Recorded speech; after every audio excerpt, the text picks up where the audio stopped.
Et voilà, c'est la fin d'une époque, hein, François Legault, qui a par ailleurs, hier, on vous le présentait en direct, a annoncé son départ, a dit que c'était pour lui un constat, là, que les gens voulaient changer de premier ministre, qu'il devenait d'une certaine façon une distraction en ce sens que si on laissait voter les gens avec son nom sur le bulletin, et il y a une bonne partie des électeurs qui allaient voter juste pour un autre premier ministre, là, pour changer François Legault.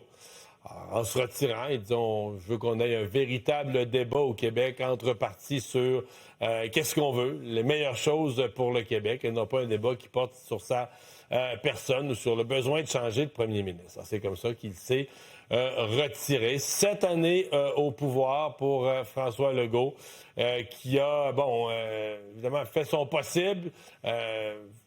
Depuis 24 heures, on commence à faire son bilan. Il faudra quand même un certain temps avant. Un jour, ce sera les historiens qui mesureront son legs. Mais en attendant, la nature a horreur du vide. Aussitôt le chef parti, il y a des gens intéressés qui se pointent, il y a des téléphones qui se font, il y a des alliances qui s'amorcent.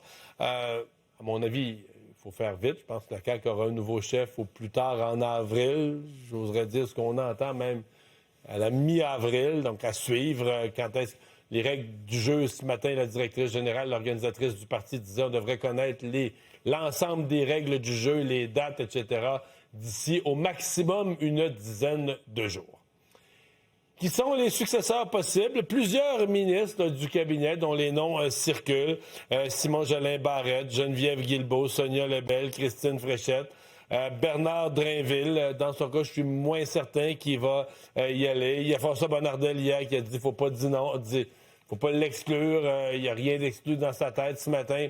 Même le ministre Yann Lafrenière, le ministre de la Sécurité publique, m'a dit en ondes, j'exclus rien.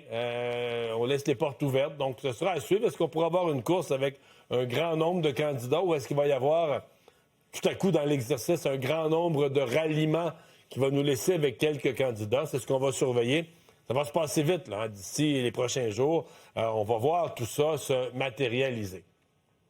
Candidat de l'extérieur du parti, Guy Cormier, on enlève ça des listes, là, il ne sera pas candidat. Alors, il en reste essentiellement un là, dont le nom circule à l'heure actuelle, c'est l'influenceur Olivier Primo. Évidemment, là, on sort des sentiers battus, on sort d'une pensée plus traditionnelle là, des ministres.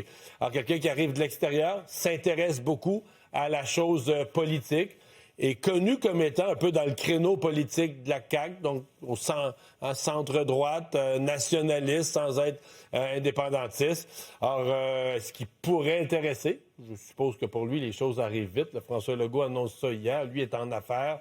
À voir, mais on se comprend que c'est dans la plus jeune génération, en termes d'influenceurs sur les réseaux sociaux, on est complètement ailleurs. Là. On change complètement la donne de ce qu'on pourrait penser d'une campagne politique traditionnelle, amènerait à la CAQ des nouveaux membres, des gens plus jeunes, etc. Donc, à surveiller ce qui pourrait arriver dans les jours à venir.